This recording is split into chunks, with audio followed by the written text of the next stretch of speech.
Oi pessoal, tudo bem? O professor está aqui, o professor de Práticas Química Verde. Essa aula aqui vai ser sobre um estudo de caso, tá? Que é do Extinct, um produto comercializado pela Dow AgroSciences, que ganhou o prêmio Green Chemist Challenge Award de 2016 em uma categoria que eu esqueci qual era, tá? A gente vai falar sobre estabilizadores de nitrogênio, bastante utilizados em plantações. O artigo que eu me baseei é bem recente, tá? Saiu agora há pouco, sobre química, biologia e modulação da nitrificação de amônio no solo, certo? É um artigo bem completo, fala de química ambiental, fala de bioquímica, processos anaeróbicos, aeróbicos, inibidores de bactérias, tá? Fixação de nitrogênio pelas plantas, ciclo biogeoquímico, é um artigo bem completo, tá? E é bem recente. Outra referência que eu peguei está aí na tela para vocês, quem tiver interesse, depois eu passo, já está disponível na forma de PowerPoint no Classroom. Essa aula está dividida da seguinte maneira, vou mostrar rapidamente as etapas de cultivo, os tipos de fertilizantes utilizados, principalmente onde esse produto é utilizado, né, o Extinct. E quando se fala de fertilizantes à base de nitrogênio, a gente não pode deixar de comentar sobre o processo Haber, por mais que todos já tenham ciência do que se trata.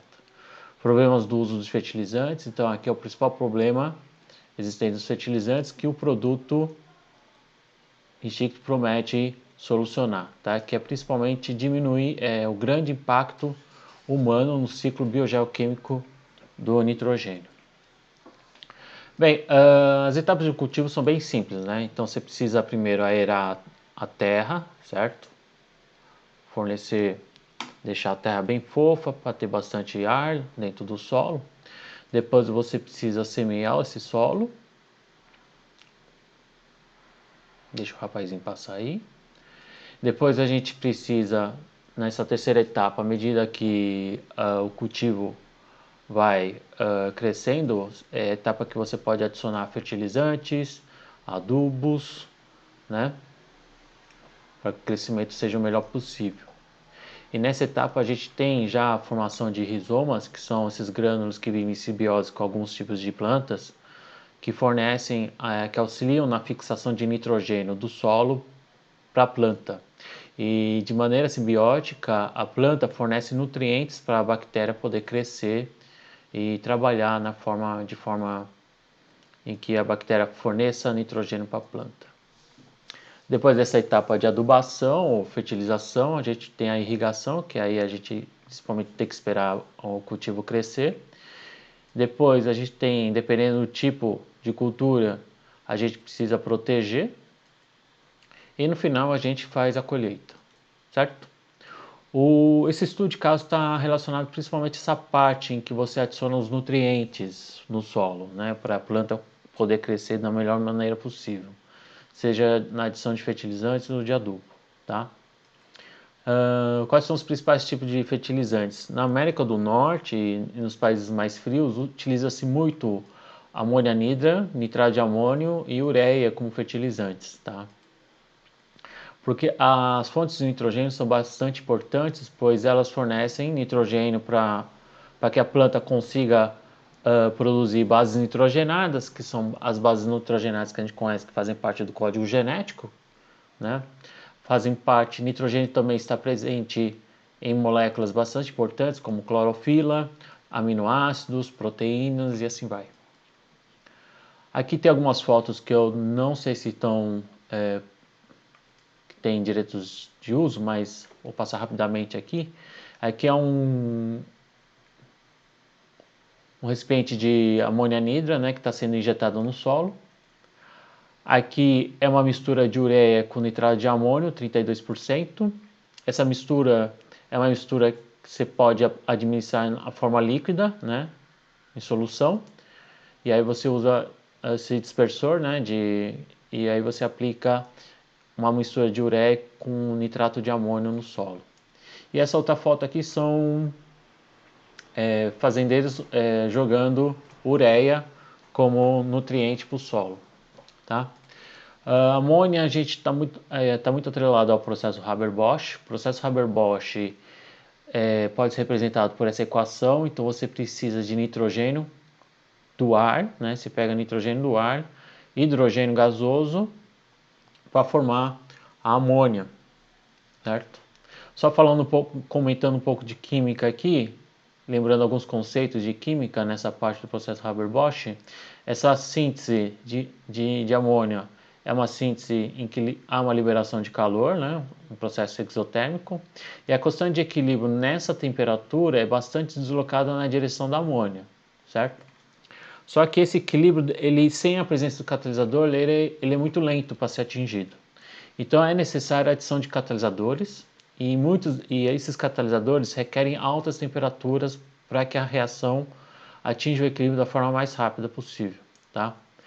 O problema que acontece quando você aumenta a temperatura é deslocar o equilíbrio na direção dos reagentes, porque o aumento de temperatura desloca o equilíbrio no sentido da reação endo, certo?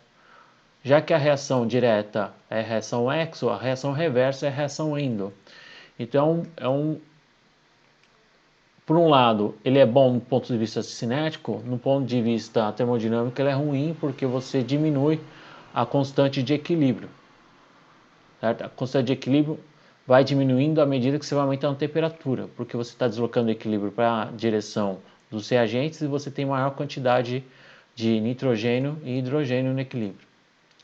Para compensar isso, o processo Haber-Bosch utiliza altas pressões. Tá? Então, o aumento de pressão é outro fator bastante importante que faz parte do princípio Le Chatelier, que o aumento de pressão você vai deslocar o equilíbrio na direção do lado que tiver menos moléculas de gases envolvidos. Então, do lado dos produtos já temos duas moléculas de gás, e no lado dos reagentes a gente tem 3 de hidrogênio e 1 de nitrogênio. 4 contra 2, o aumento de pressão vai favorecer o lado que tiver menos moléculas de gás presente. Por isso que o processo também é feito em altas pressões, para que a gente consiga o máximo de amônia no equilíbrio.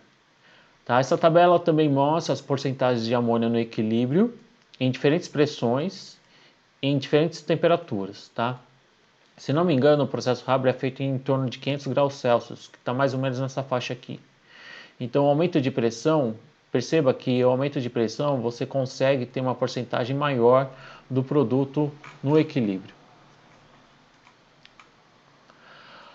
O Haber descobriu a conversão da amônia, conseguiu desenvolver a conversão de amônia, só que os catalisadores utilizados para o Haber eram catalisadores baseados em ósmio. E ósmio é muito caro e pouco sustentável no ponto de vista industrial.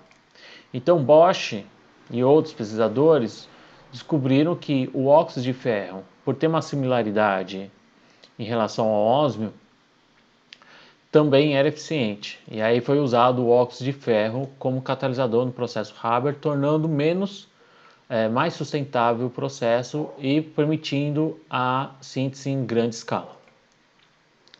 Quais são as desvantagens do processo Haber? A obtenção de hidrogênio, a gente precisa de hidrogênio que não é tão fácil de obter, né? Você precisa de um outro processo em separado para você obter hidrogênio. O processo requer altas temperaturas e altas pressões. E o rendimento por ciclo é em torno de 20%, é baixo. Então, como esse rendimento é baixo, apesar de você conseguir reciclar o nitrogênio e o hidrogênio, ele acaba demandando alta energia. Então, para você manter essa temperatura e pressão por mais tempo. E acredita-se que 2% de toda a energia do mundo, na forma de combustíveis fósseis, é empregada unicamente, exclusivamente para a síntese da amônia, para o processo Haber, no mundo inteiro. Tá? Outra desvantagem que eu vou apresentar mais para frente para vocês é que o processo Haber está intimamente relacionado ao impacto, né, na alteração do ciclo biogeoquímico do nitrogênio. Tá? Outra coisa bastante interessante do processo Haber é que acredita-se que depois que o processo Haber foi inventado, isso está atrelado à explosão demográfica mundial e acredita-se que é por causa do processo Haber. Tá? O processo Haber permitiu a produção de amônia em grandes quantidades e a amônia é bastante utilizado na indústria de fertilizantes. Permitiu-se que houve maior área de cultivo, né? Começou a ter mais alimentos para a população e isso ocasionou uma explosão demográfica, uma explosão populacional no mundo inteiro. E essa explosão populacional acredita-se que seja por causa do invento da síntese da amônia por Haber. Outra curiosidade é que 50% dos átomos de nitrogênio que estão no nosso corpo acredita-se também que seja da amônia sintetizada pelo processo Haber. Tá? Então, o processo Haber pega o nitrogênio da atmosfera, mistura-se com hidrogênio em altas pressões e em altas temperaturas, na presença do catalisador, para sintetizar amônia, que vai virar um fertilizante, e esse fertilizante, o nitrogênio fertilizante, vai ser absorvido pela planta, e o alimento que a gente come da planta, ou que depois passa por algum animal, é incorporado no nosso organismo, e 50% de todo o nitrogênio pode ter vindo da amônia que foi incorporada pelo processo Haber. Tá? Outros dois fertilizantes que eu mostrei lá atrás é o nitrato de amônio e a ureia. O nitrato de amônio ele é sintetizado a partir de ácido nítrico e da própria amônia. Então a gente tem o processo Haber aqui, uma das aplicações da amônia que está aqui, para síntese de nitrato de amônio. Tá? E o ácido nítrico também é obtido a partir da amônia através de um outro processo bastante conhecido que é o processo Ostwald. Tá? O processo Ostwald foi desenvolvido inicialmente para fabricação de ácido nítrico para fins bélicos, para a indústria de explosivos. Tá? Mais tarde observou-se a grande aplicação do ácido nítrico também na síntese do nitrato de amônio, que é um fertilizante. Mas nitrato de amônio também é explosivo, então se você mora perto de uma indústria de fertilizantes, tome muito cuidado, principalmente se for fertilizantes à base de nitrogênio, nitratos, certo? Outro fertilizante então é a ureia, que é essa molécula aqui, uma molécula orgânica.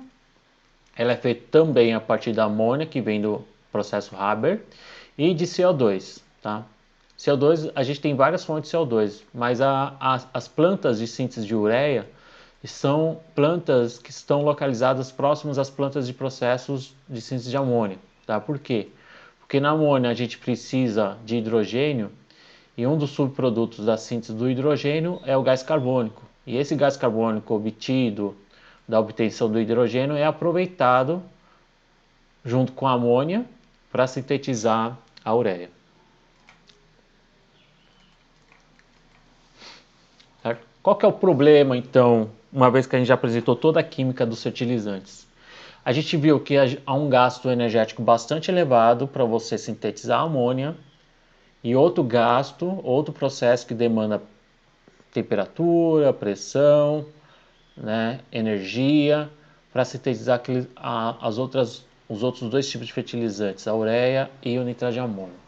O problema é o seguinte: uma vez que você tem todo esse dispêndio de energia, de gasto para sintetizar amônio, para depois virar fertilizante, e quando você aplica o fertilizante, ainda tem um desperdício a mais, que é o desperdício do quanto esse fertilizante é aproveitado. Tá? Acredita-se que é de 30% a 50% do fertilizante é aproveitado pelo solo e é fixado pelas plantas. Tá? Então apenas 30% a 50% do fertilizante que você aplica no solo é aproveitado pelas plantas. Tá? Então, para onde vai os outros 50% ou 70% do fertilizante? Uma parte é volatilizada na forma de amônia, principalmente aqueles fertilizantes à base de amônia anidra. Tá? E o nitrato de amônio, por exemplo, o amônio ele pode ser oxidado a nitrato através de bactérias nitrificantes, né? São as bactérias responsáveis por aumentar o estado de oxidação do nitrogênio. Então ele oxida amônio para nitrato. E qual que é o problema do nitrato? O nitrato não é absorvido pela planta, é em menor quantidade do que o amônio, tá? Nitrato é muito solúvel em água e aí qualquer chuva, né, ou a presença alta de umidade faz com que o nitrato seja lixiviado e acabe atingindo os lençóis freáticos, que depois pode atingir represas, lagos, córregos e aumentar a concentração de nitrato na água, que é prejudicial para o meio ambiente. Então, o solo não consegue reter tanto nitrato em relação ao amônio, certo? Como o nitrato, o solo ele tem um caráter um pouco mais básico, um pouco mais negativo, a tendência do solo é reter mais amônio do que nitratos, certo? Então, se você conseguir evitar a nitrificação do amônio, tornando o amônio, deixando o amônio por mais tempo no solo, você vai conseguir aproveitar o uso, vai conseguir diminuir esse desperdício dos fertilizantes, tá? Outro problema também é a presença de bactérias que fazem a reação de redução, né? São bactérias oxidantes, mas que fazem um desproporcionamento do nitrato na presença de amônia e levam as espécies de nitrogênio com outros números de oxidação, como o óxido nitroso, o óxido nítrico e até o próprio N2, tá? Esses compostos aqui, eles são voláteis e também acabam indo para a atmosfera. Então você também tem um desperdício de fertilizante por causa do nitrato formado, que ele leva a um processo que a gente chama de desnitrificação, né, levando as espécies mais voláteis, como óxido nitroso, óxido nítrico e N2. E acredita-se que o óxido nitroso também causa problemas na atmosfera, né? Por prejudicar, ele é um dos gases responsáveis pelo efeito estufa, assim como o CO2, tá? Então a gente conhece muito, sempre atrela o efeito estufa ao CO2, mas o óxido nitroso também é responsável pelos problemas causados pelo efeito estufa. Aqui a gente tem o ciclo do nitrogênio.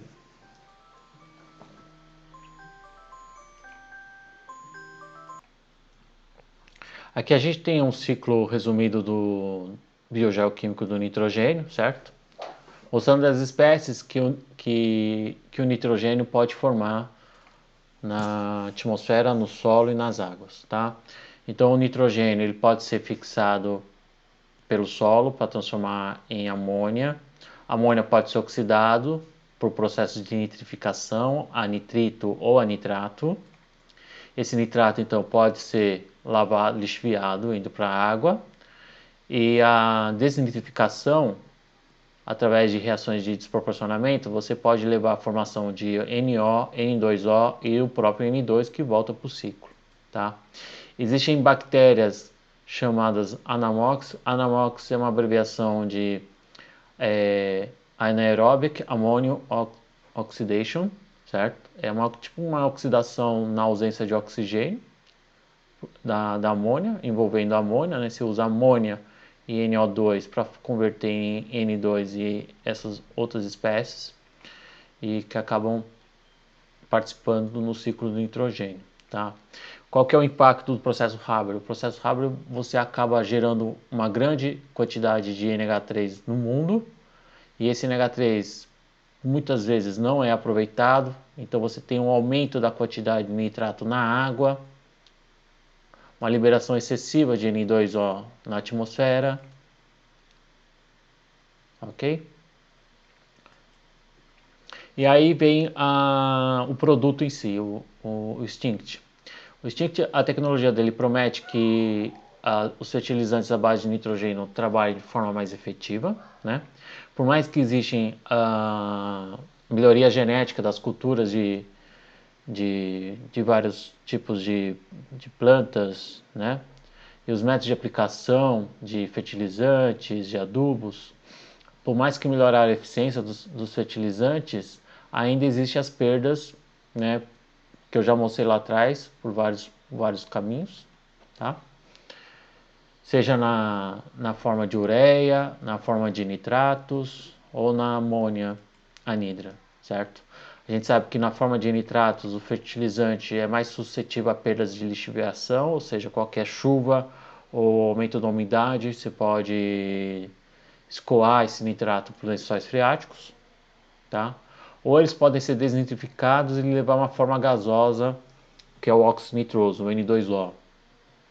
Então essa tecnologia deles promete que esse nitrato evita a formação excessiva de nitrato, primeira coisa, e faz com que não haja tanta, evite que o nitrato seja lixiviado e que diminua, assim diminuindo também a formação de óxido nitroso, tá? A poluição por nutrientes, principalmente nitratos, fosfatos, também é outro problema ambiental muito relevante. São problemas comuns, problemas ambientais bastante comuns, dispendiosos, desafiadores na América, no Brasil e em outros países.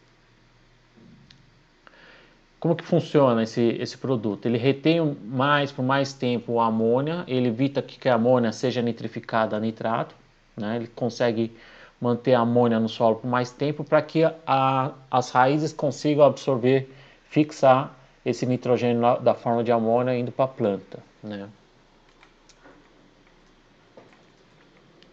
O princípio ativo do extinct é o nitrapirim. Na verdade, o nitrapirim ele já é utilizado desde a década de 60. Né? Já descobriu-se que ele tem uma atividade de inibição da nitrificação já faz muito tempo.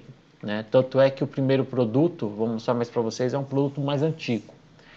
Só uma curiosidade, o nitrapirim é sintetizado facilmente através da cloração, da fotocloração, né, a cloração mediada por luz, então uma reação radicalar, usando 4 equivalentes de cloro na 2-metilpiridina, que não é um composto muito caro, né? E aí você consegue levar a nitrapirim e vários outros organoclorados, mas que ele é purificado no final e você tem nitrapirim. Observe que é uma reação só para você obter o nitrapirim, né? Não são várias etapas como a gente vê na indústria farmacêutica, em indústria de química fina. Por quê? Porque agroquímicos, você precisa sintetizar agroquímicos da forma mais barata e menos custosa possível, e mais rápida possível, né? Porque agroquímicos são usados em muito maior quantidade do que fármacos, né? Que são compostos de maior valor agregado, precisa de mais etapas para você fazer.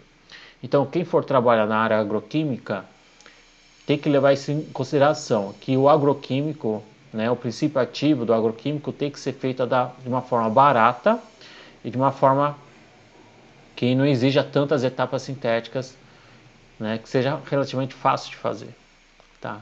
Que é no caso aqui do nitrapirim. Em 74 foi comercializado o N-Serve, só que o N-Serve, que contém o nitrapirim como princípio ativo, ele era só utilizável com aquele fertilizante à base de amônia anidra, né? Então, qual que é o lance do Instinct? A Dow conseguiu mudar a formulação do nitrapirim de forma que ele consiga ser usado em conjunto com os outros 2 fertilizantes que eu mencionei, com ureia, com nitrato de amônio e não só com amônia anidra, né? Como que essa tecnologia que eles patentearam, como que consiste essa tecnologia que eles patentearam? Então, é uma forma de você liberar, né, liberar de forma mais gradativa o nitrapirim e de forma que você consiga administrar ela na forma aquosa. Então, você tem essas duas vantagens nesse novo produto, tá? Então eles desenvolveram uma tecnologia que faz com que o nitrapirim seja administrado em meio aquoso, certo? O nitrapirim vai ficar microencapsulado, ou seja, a liberação dele vai ser um pouco mais lenta, e aí você vai conseguir manter a concentração de amônia por mais tempo no solo, evitando que ela seja oxidada a nitrato, né? Então o Instinct ele é a diferença dele com o N-Serve é o mesmo princípio ativo. O que difere um do outro é a forma que ele é formulado, tá? Então o nitrapirim ele é adicionado numa mistura bifásica, numa emulsão, certo? E nessa emulsão, uma vez que o nitrapirim fica dissolvido na fase orgânica, né, na fase de óleo, você adiciona a tecnologia da Dow, eles adicionam um polímero, uma resina, né, uma poliureia, que vai microencapsular essas gotículas de óleo da emulsão. Então você vai ter no final uma suspensão, uma solução aquosa, contendo a nitrapirim microencapsulada, né, num polímero, uma poliuretana, certo? Isso faz com que a liberação do nitrapirim seja mais tardia e você consiga administrar o nitrapirim de uma forma aquosa. Então tem um lado verde aí, tá? E acredita-se, pelo artigo que eu apresentei lá no começo, que 1 ppm já é suficiente para você ter uma inibição das bactérias nitrificantes que prejudicam a permanência da amônia no solo, né? Isso foi foi bem ativo a 21 graus, mas a partir do momento que você tem temperaturas altas, você não consegue manter, ela perde um pouco a atividade, tá? A Dow acredita-se que o nitrapirim, com o passar do tempo, ele é metabolizado, ele é hidrolisado ao ácido 6-cloro-picolínico, certo? Que é um ácido, o ácido picolínico não é tão tóxico assim, tá? Mas não se sabe ainda como que esse composto inibe as bactérias nitrificantes ainda está em estudo, certo?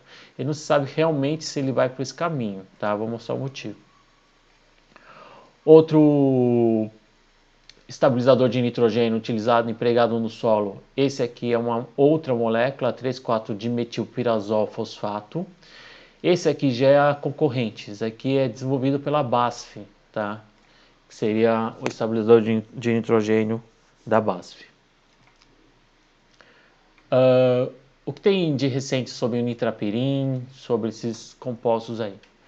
Além daquele artigo que eu mostrei lá no começo, tem um artigo mais focado na área ambiental que conseguiu detectar nitrapirim em córregos próximos a plantações, né?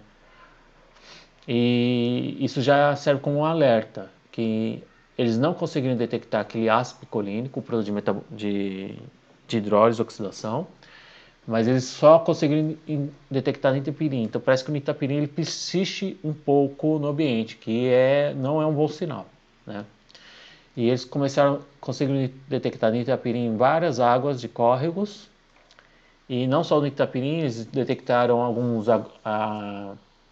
agrotóxicos em concentrações até maiores, tá?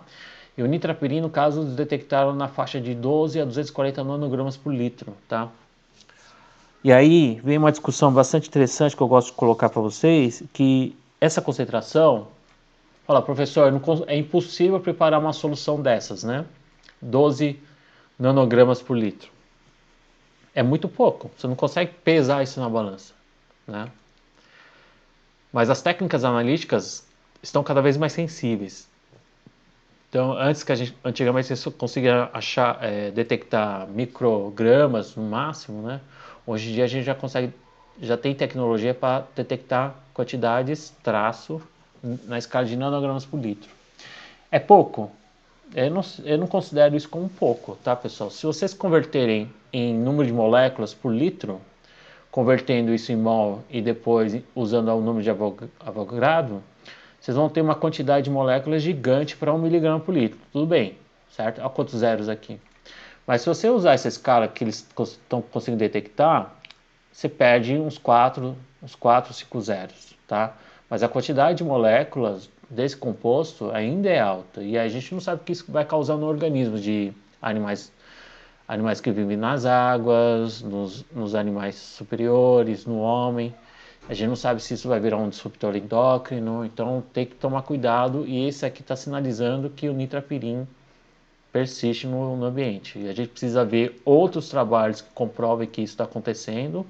E a gente precisa começar a pensar, os químicos ambientais vão começar a trabalhar de forma para onde isso vai acabar indo. Você vai acabar caindo nos animais, né? Então aí começa a atrair a atenção de outras áreas, da parte de toxicologia, na parte pessoal que trabalha na área disruptores endócrinos e assim vai. Certo? Então essa foi a aula que eu fiquei de gravar para vocês. Vou colocar no YouTube assim que possível. E semana que vem a gente vai ter aula dos 12 princípios da Química Verde, um resumão. Tá joia? Obrigado, pessoal. A gente se vê. Até mais tarde. Tchau.